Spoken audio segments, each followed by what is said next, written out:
Welcome to Real Talk Christian Podcast, where we drink coffee and have real conversations on faith, culture, and society. This is Mark Hyde. And Chris Fuller. And today on this episode of Real Talk Christian, we're talking about one of our favorite subjects of all time, Disney. Today we're going to ask the question, is Disney causing our kids to walk away from Christianity? The good, the bad, and why this even matters to Christians. Let's hit it.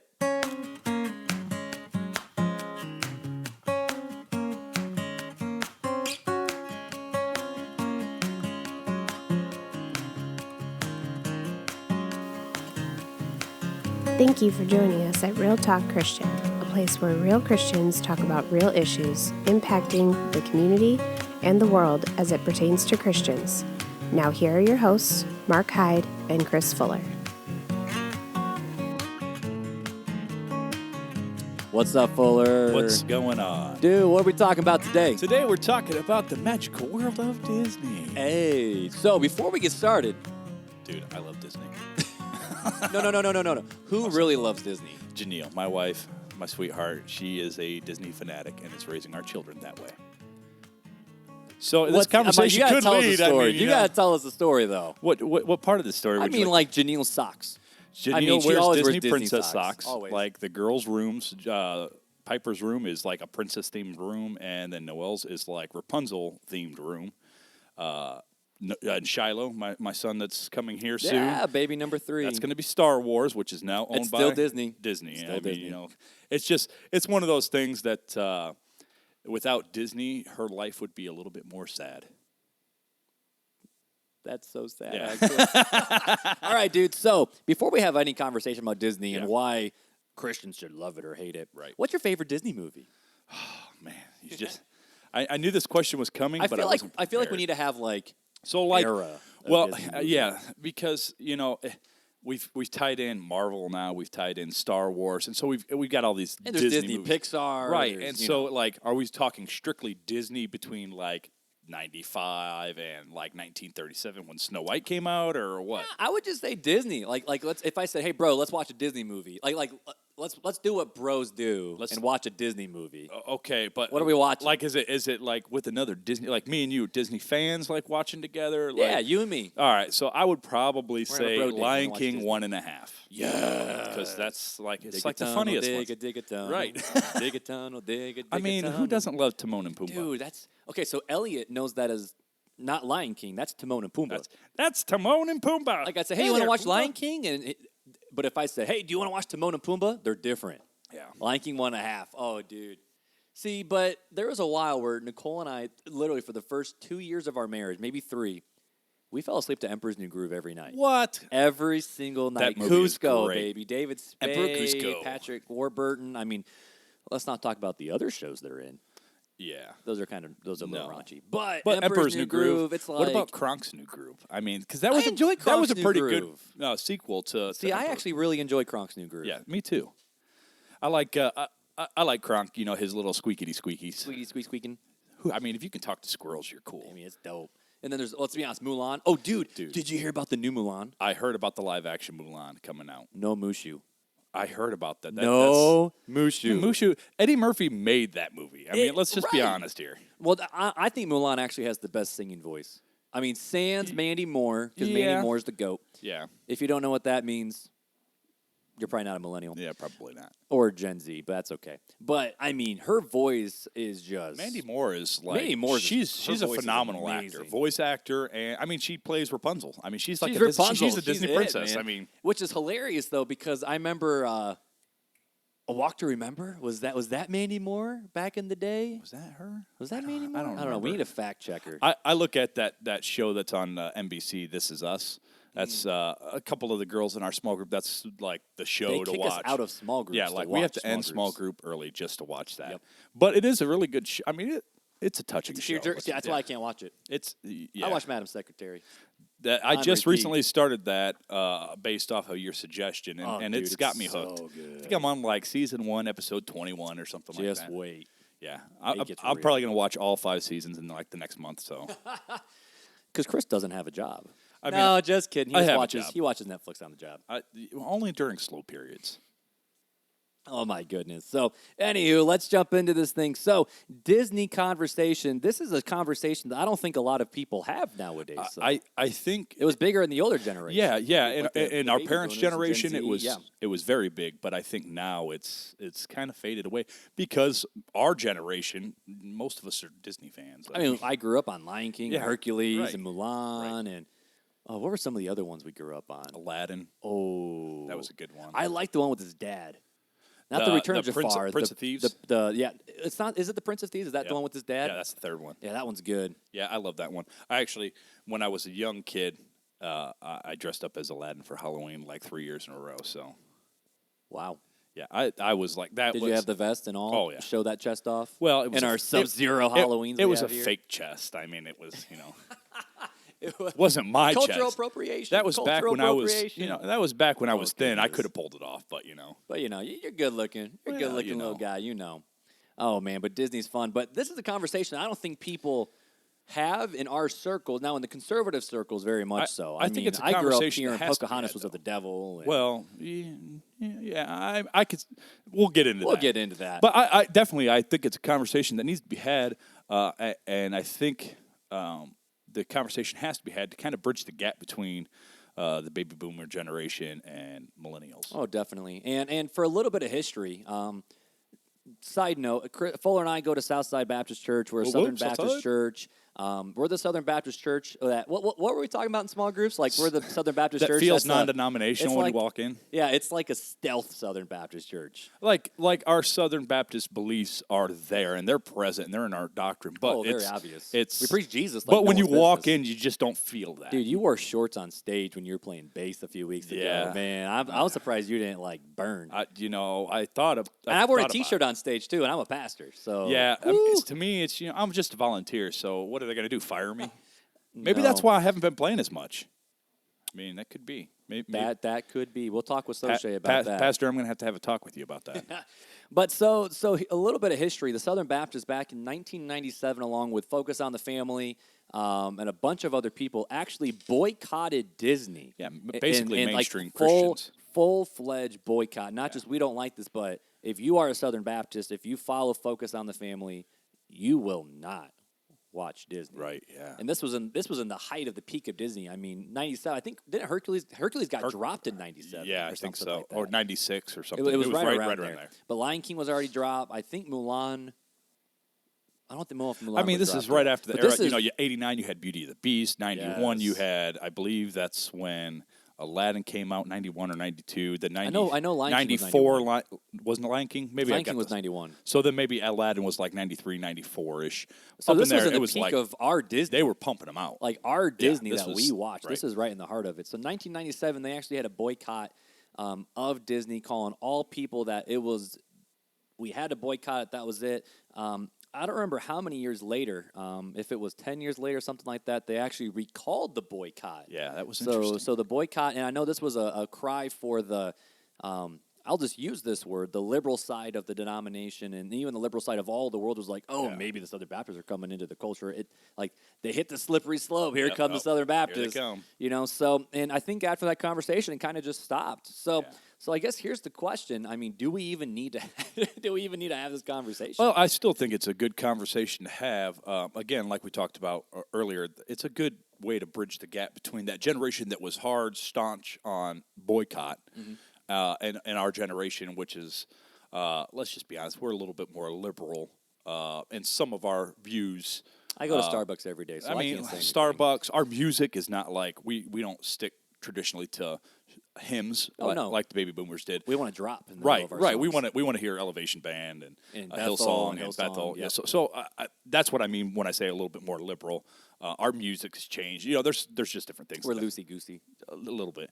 I mean, they would call us, some hellions or something. I've been called You that like before. that word? That's the second time you've. know- I've never heard that term until I met you. So, I've heard of quick- demon spawn. I've quick, heard of quick devil side child. note, I had a pastor one time. Me and my friend were talking late. We were staying at his house going on a fishing trip, and we were up late talking at his house, and we were probably a little bit louder than we should have been, and he yelled down the stairs like, "You hellions, go to sleep!" And that's the first time I'd ever heard the word hellions. And if a pastor can say and it. so it was like, I like this word. It was pretty funny to me, so it's just become part of my I like vocabulary. this word. That's like me and dope. Yeah, right. Remember that one Sunday I tried to use dope as many times as I could just to feel the glare of my wife? Yeah, that was I was preaching and she couldn't stop. That was a pretty strong glare you were getting. Oh, dude, I just felt the heat. Yeah, I felt the heat. I'm surprised you didn't pay for it and have to sleep on the couch for like the next 3 weeks after that. No, I just got told that was a great sermon, except for the dope parts. That was stupid. Those dope parts were dope. That's what you and Taylor Axelberg said. But either way, so let's get into this conversation. Right. So talking about Disney and the Christian and all these different things, we both watch yeah, hundreds of hours. Our kids watch it. I mean, our kids watch it. We've watched hundreds of hours ourselves. We've even watched hundreds of hours of YouTube videos of Christians who openly berate Disney. Yeah. And there's no question. I mean, even for us, if you look at our movie, it's a mixture between all Disney, and which some people don't like this, or DreamWorks. We have a lot of DreamWorks, but we have a lot of Blue Sky Studio, too, with Ice Ages and Epic and Horton Hears a Who and The Croods. The Croods just got dropped on Netflix. Oh, really? It's on Netflix now. I mean, it's going down. So either way, this is stuff that our families do, but we also have so many people on the other side of the spectrum of Christianity where it's like, it's of the devil and there's witchcraft and wizardry and all these different things. Right. So should we jump into that conversation of why Christians hate Disney? Well, yeah. I mean, let's go over some of the main topics that have been discussed previously and even in times now. Yeah, cool. One of the main things I hear is the witchcraft, wizardry, the shamans, that type of thing that Deuteronomy clearly says don't be involved with. Oh, yeah, and Moses was strong on that. I definitely see what their point is, but the point I would like to make to that point is we're not participating in it. I don't see or hear about or read where actual spells are being taught. Well, what about like a Princess and the Frog, like with the voodoo? Well, yeah, I don't let my kids watch that one.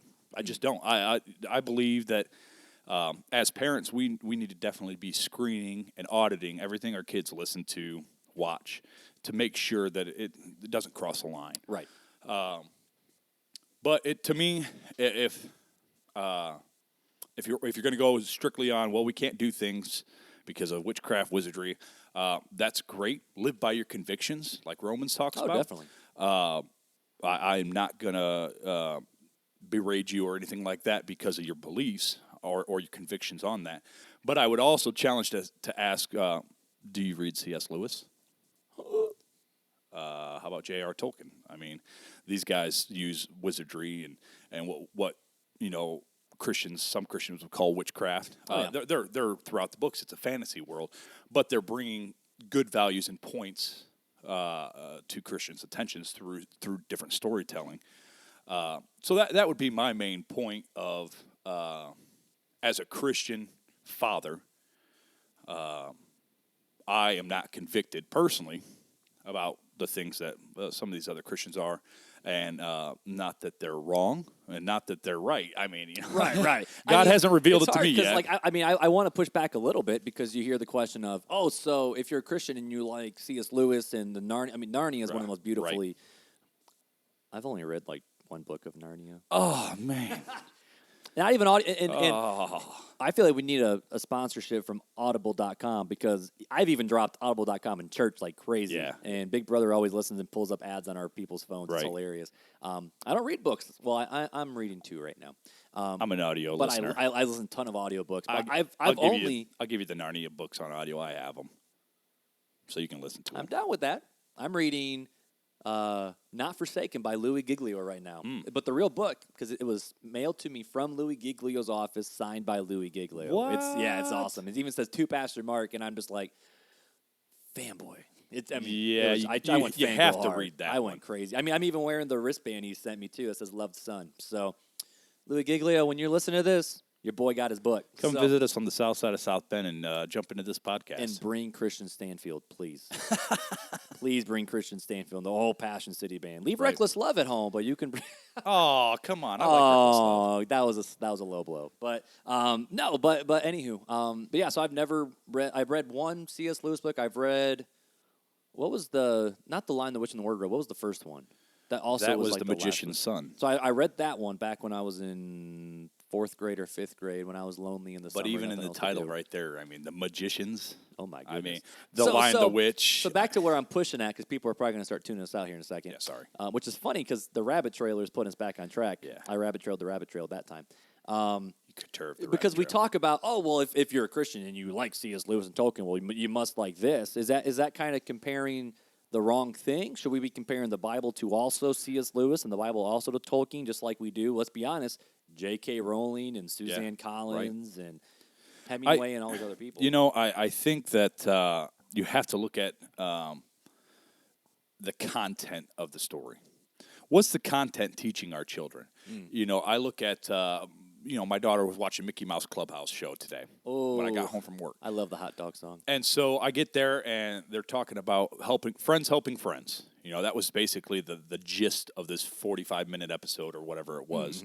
I don't see that as going against the Bible.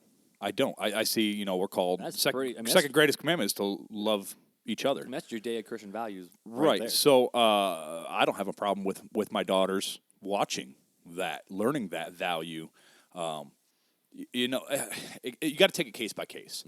Am I saying, putting a blanket statement out there and saying, yep, Disney, if it's Disney branded, trust it? No, I'm not saying that at all. No. I'm saying that just like anything in this world, there are goods and bads that are attributed with every company that happens to be in this world today. You know, I look at Christians boycotting Target because of the transgender bathroom situation and that then happened. The irony of the story is then here's Chip and Joanna Gaines, like their stuff's at Target. So, it's just funny. But I look at You're it and I'm like, okay, I get that. You know, the Christian community called for a boycott of Target. All right, I can see that. You know, I don't want my daughters going into a bathroom where a person that was born a male is there. So I don't want that. But I get that. But then I look at, okay, well, let's look at Meijer. Let's look at Kroger. Let's look at Walmart. What are they doing? I mean, even Amazon, they have values, McDonald's, Starbucks, they have all values those that are places. just as bad. Now they do good stuff and they do a good service. So for me, it's you have to take it case by case. With any type of audio, visual media, it has to be looked at for each thing. And what is it teaching my child? I think that you would be a foolish parent and a lazy parent if you want to audit the content that your children are going to watch before they watch it. So what I'm hearing is the fact of parents who are livid at Disney for not being exclusive Judeo-Christian values. Right. Which if you look at traditionally, they held a little bit more to it back in their early days, even though they had like Snow White that dropped in 1937, right? That had the witch in it and the witch magic in the mirror, right? and So, but I mean, traditionally they were family friendly-ish. Family friendly-ish. And they've kind of walked away from it. You know, they're more LGBTQ oriented now. There's even a show on the Disney Channel that openly promotes this gay teenage girl. I forget what her name, Mac, or I just read it on the internet last night, and I don't remember her name. Everything we read on the internet is true. Yeah, exactly. But would I let my daughters watch that as a father, as a Christian father who wants my children to learn about God and His ways and serve Him? Probably not. No. And it might even go to it. I mean, can we just call it for what it is? Is lazy parenting at fault? Yeah. For the fact of, because let's be honest, my TV is the greatest free babysitter that I have. Definitely. I'm just being honest. I mean, you got to get something done. It's like, turn on a movie that we know they like, right? And, like walk away. If my daughter's sleeping, my 4-year-old's like, "Hey, Daddy, I want to play." I'm like, "I got to mow the grass, buddy. Here, let's put on Toothless." Right. Toothless is my boy. Yeah, That's right. not Disney, but Toothless is my boy. So we put on that. It's like, I'm not just going to slap whatever in front of them. Right. And it might even be the fact of us as parents are trying to put this weight and pressure on Disney that as Christians we shouldn't even expect. You know me, I'm a sucker for quotes. Do it. Jasmine Holmes, which she's a phenomenal author, dude. She writes for Desiring God, which is John Piper's blog and all that kind of stuff. She actually said, genuine believers in Jesus are more and more in the minority, and it's time for us to stop acting like we think it's the mass media's job to cater to us. And our calling as exiles is to go into every movie, song, book, and conversations with our eyes wide open. Exactly. Well, I bring up the illustration of that movie Noah that came out a few years ago. Oh, who was the main dude? Was that Russell Crowe. Oh, Russell Crowe. dude. So I went and saw that movie. Oh, I did too. It was phenomenal. But I walked into it knowing that it was Hollywood and probably wasn't going to follow the Bible. Right. So would I take my kids to see that? Probably not, at least until they're a little older to where I can explain it out to them. Right. And what's funny is that was actually based off of a pagan story of the flood. Right, Because right. every and this is a conversation for another day. Right. Every religion background has a flood account. Oh, yeah. Which is interesting that people want to just if everyone's right about a flood account, we can talk later about which one's right or wrong. Well, how can we just there's throw a out lot the of flood? religious sects out there that had writings about accounting of Jesus, whether he was a prophet or a man of influence or whatever. They had even Josephus wrote about Christ, and he was not a Christian. No. I mean, so there's lots of instances throughout history where other religions, other sects of the world have pointed to what we know as biblical truth. And I'll throw this out there too, because we don't have time to talk about it. But Andy Stanley, which he's a very controversial figure in the Christian world. He had a series called "The Bible According to Grown-Ups," and he actually started with Jesus, but then talked about the Old Testament. In that Old Testament passage, he actually walked through tons of different religions that kind of were similar to Christianity, but pretty much showed in an apologetic style, teaching style, why Christianity is actually the true one. So we'll link that in the show notes too. I just like saying that. But we will link that one in the show notes.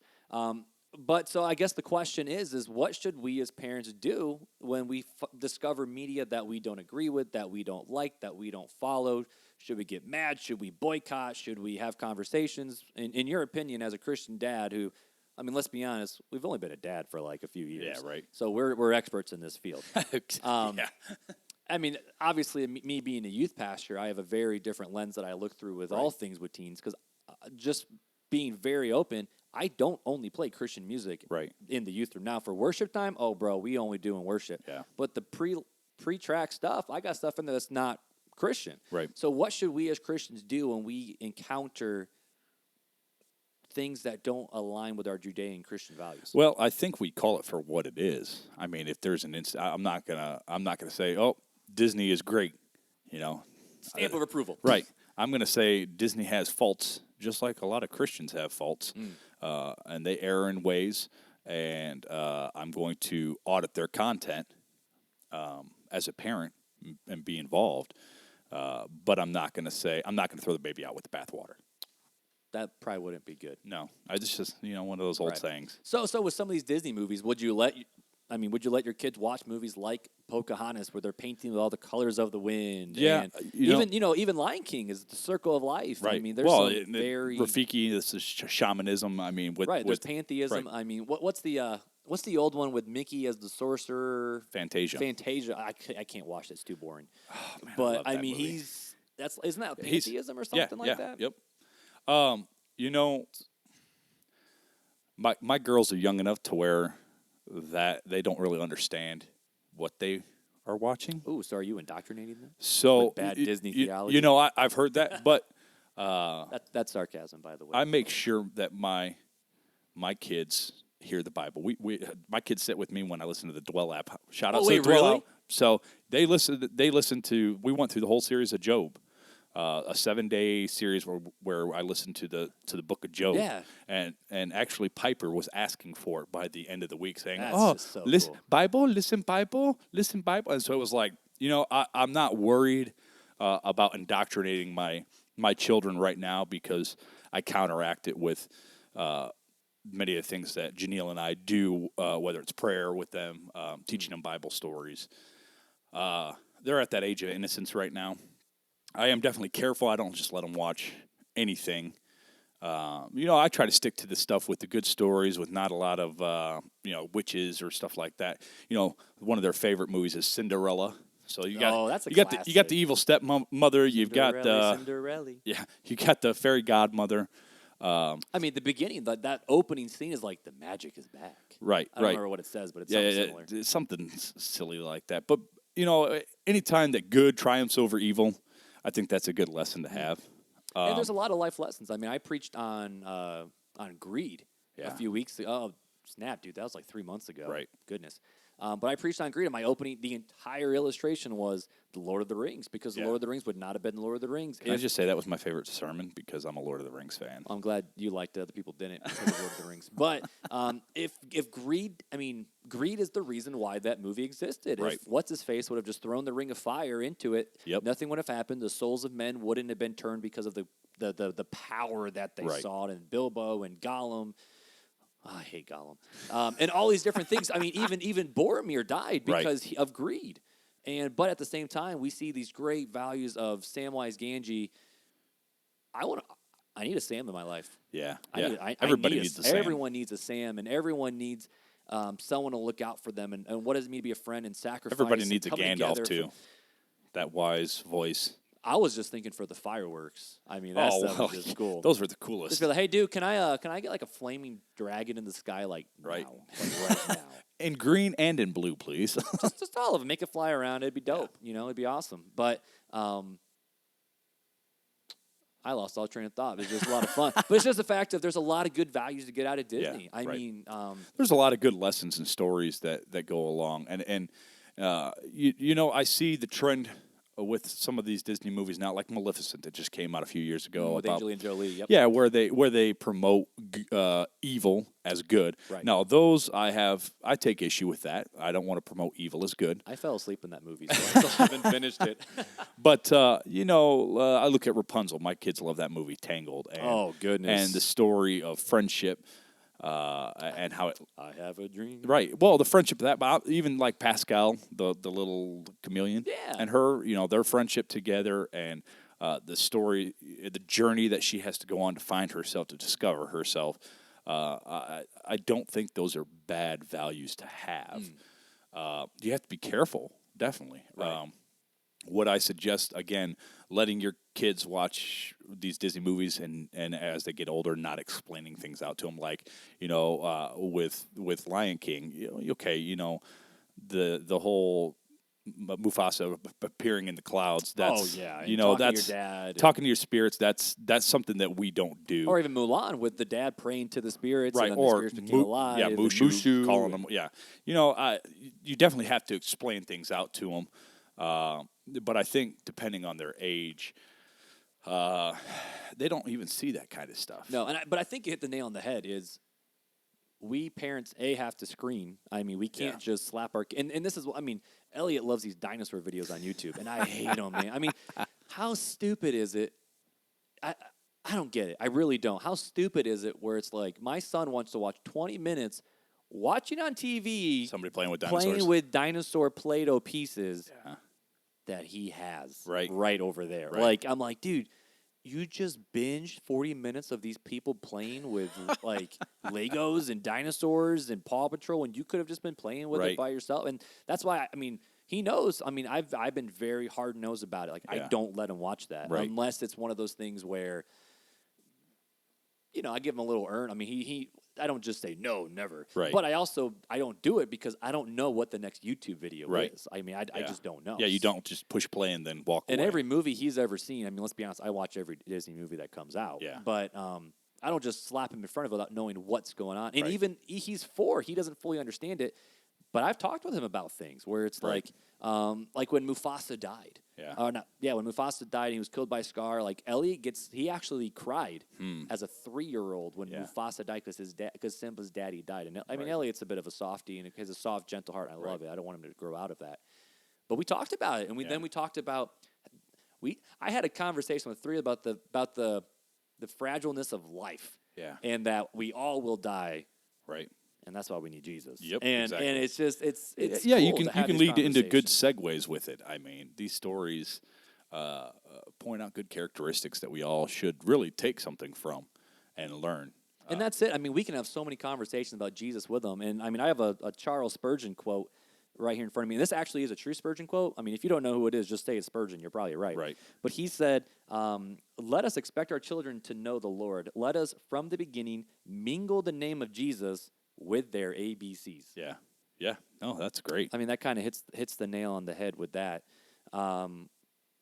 But yeah, as parents, I mean, I think the question goes back to: are we just lazy? Are we expecting the TV to babysit? I mean, yeah, if we expect Disney to teach and ingrain our kids, they don't have the same values as us. I mean, they're not believers. So A, we shouldn't expect them to act like believers, and B, why should we get mad at a secular company not teaching Christian values? I mean, that's why VeggieTales exploded back when we were kids. I was just about ready to bring VeggieTales up. You know, I love classic VeggieTales. New VeggieTales is weird. Yeah, it's a little weird, but I'm still a huge veg. I mean, I even went to graphic design like school because I wanted to go work for Big Idea Production. I did not know that. Yeah, let's just be legit with that, dude. So I something new, ladies and gentlemen. I am a huge VeggieTales fan, but I mean, come on, really talking vegetables?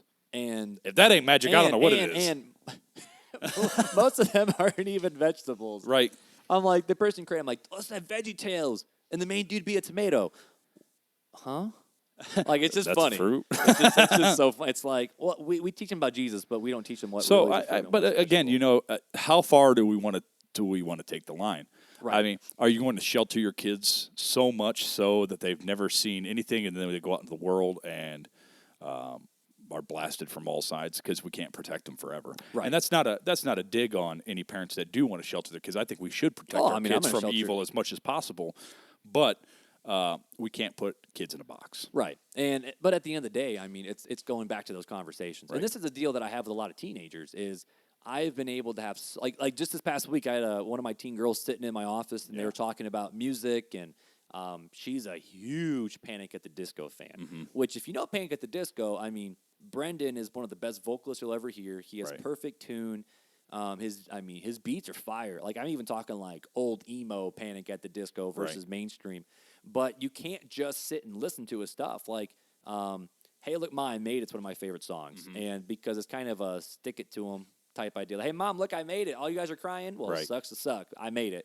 Which is, I mean, kind of mean. But and then there's High Hopes, which that's Elliot's favorite song. Elliot's two favorite songs right now are High Hopes and Me by Taylor Swift and Brendan. And it's like, I mean, I can get dogged for that. But at the same time, I'm having these conversations with Elliot where there's a lot of good truth in these songs, but you can't just blindly listen to something, because if I just put on Panic at the Disco for everybody, more than half the songs are explicit. Right. And you can't just say, oh, I love everything that Panic at the Disco comes out. But if you just, and this is, I mean, maybe my thought will change as my kids become teenagers, because my mom was very much you only listen to Christian music and you only do this. But I mean, I still listen to Blink-182 and Simple Plan and all that.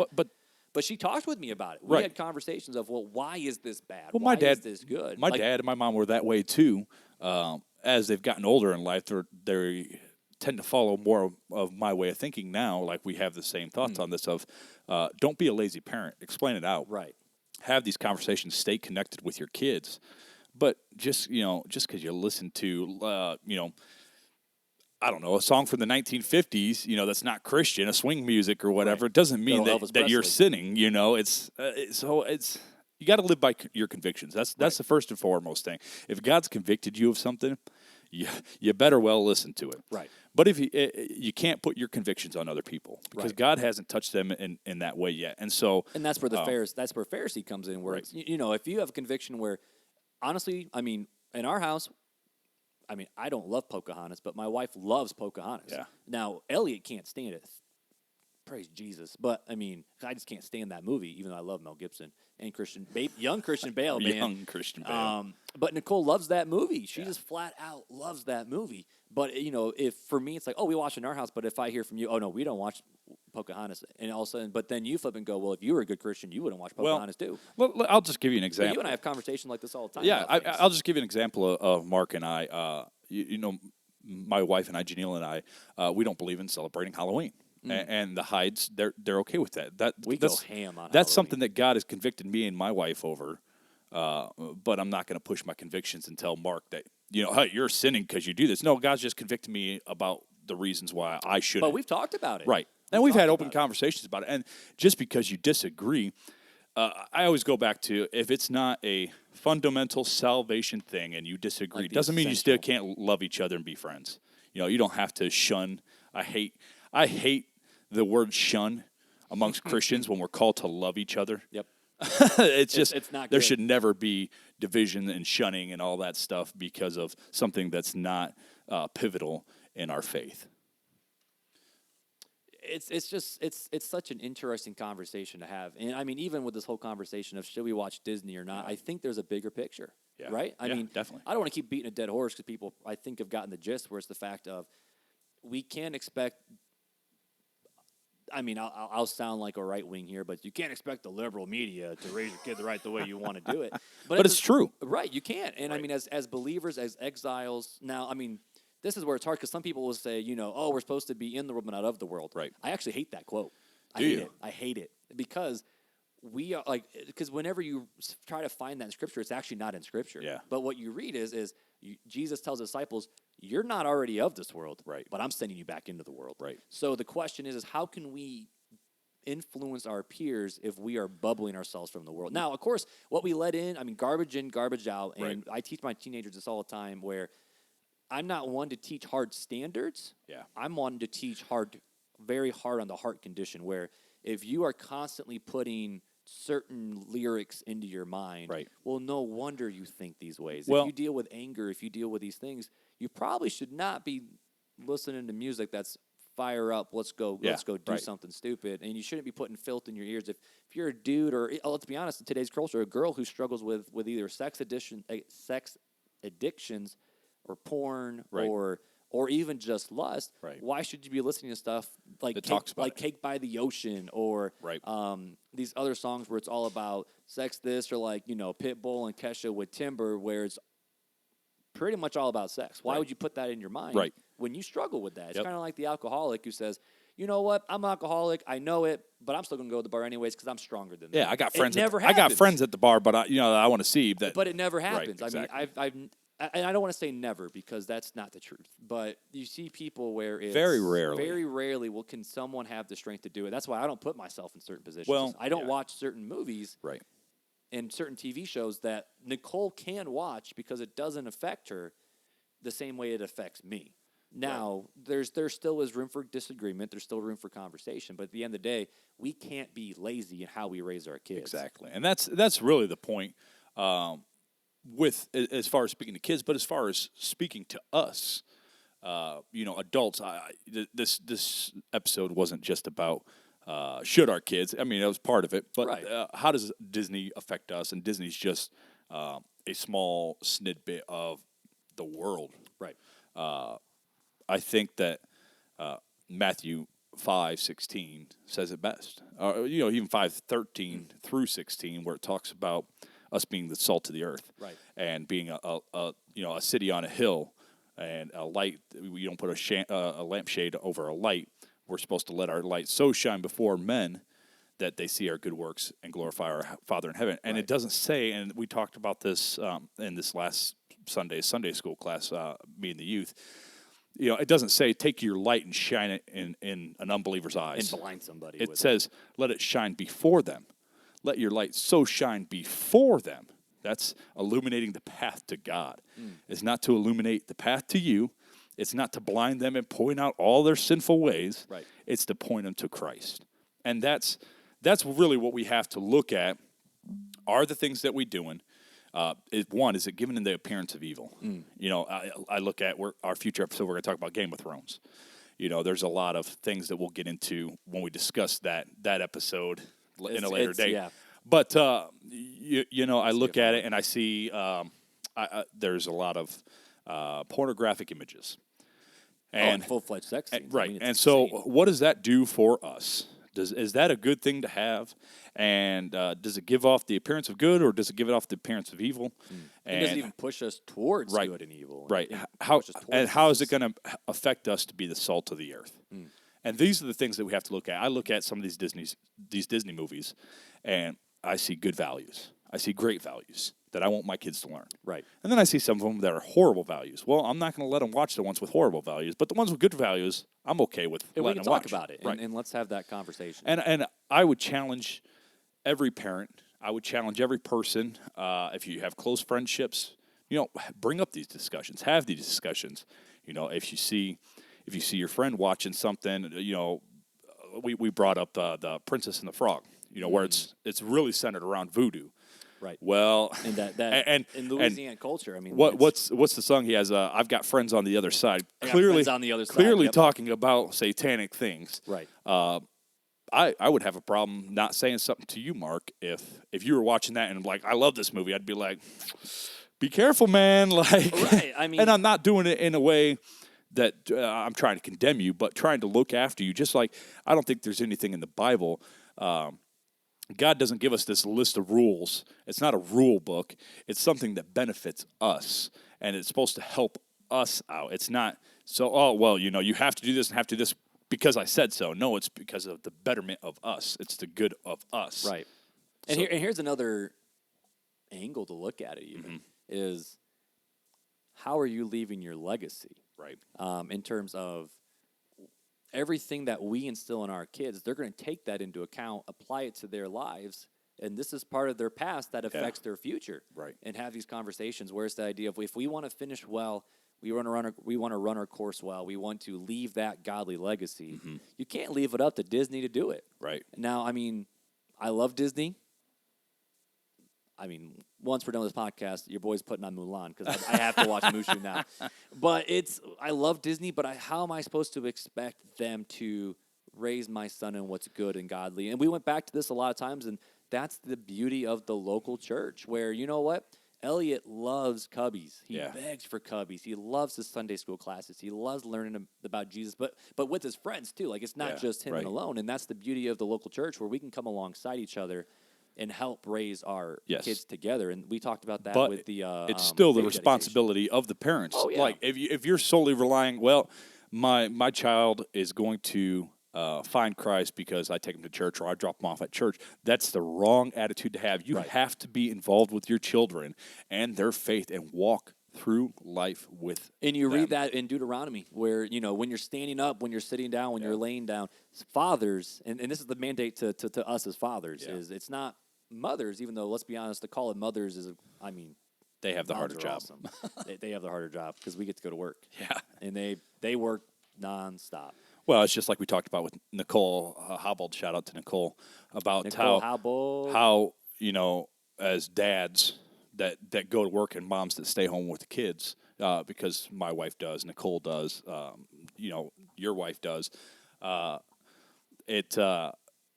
It's easy for us because we get to go have that adult interaction, but for them, that they're not having that, and so it's a lot more difficult for them. So shout out to all of you stay-at-home moms. Stay-at-home moms. But the call doesn't change for us dads. No, definitely does because not. it says dads teach your kids. Right. And that might be, honestly, we probably have more to blame on dads than we do on Disney. Oh, definitely. That's probably where we have to park it, is we have to, as dads, pick up the mandate, raise our kids right, talk about Jesus, talk about what's going on, raise our kids in these good, I don't even want to say moralistic values, but these Christian values that Jesus and God the Father has put on us. Definitely. And it's a hard mandate, and it's a stressful mandate, and there's a lot of responsibility because at the end of the day, we have to stand before God as dads and as fathers and as husbands and go, here's my family, here's my kids. This is, and it even says, like, we are to present them as white, pure vessels. Right. And let's be honest, men in the church today are failing. We are failing miserably at that. If you look at even the divorce rate in the church is 50% or more. Oh, it's getting close to 60. Is it? It's close to 60 now? It's Okay, close to so 60. that to me, we failed somewhere. We failed to either meet the needs of our wives. We failed to lead. We failed to be connected with other couples in order to make sure that each other are protected. Somewhere, because we are responsible, we have failed somewhere. And as a Christian church, even as somebody who hasn't, I've never been divorced, but failing to see somebody who's struggling with that or going through that in our church and not doing anything and not stepping in and not saying something, not trying to be there for that person, that's me failing as a man of faith. We're supposed to live life together. And we're failing each other miserably. One, men don't engage in the church. No. And two, when they do engage, there's no. It's for softball. Right. It's for sure softball. It's not for the right reasons. So I think that going back to the whole topic of the subject, it really boils down to men failing as fathers, men failing as husbands and men failing as leaders in the church. I like it, man. Well, hey, let's wrap this up. We ended last podcast with closing thoughts with Chris Fuller. Chris, do you have a fun closing thought for us? So my closing thought today is that the Honey Sloth 4th grade boys from VBS just do take 7. Take 7. Take 7, Honey Sloth. All right, see you guys next time.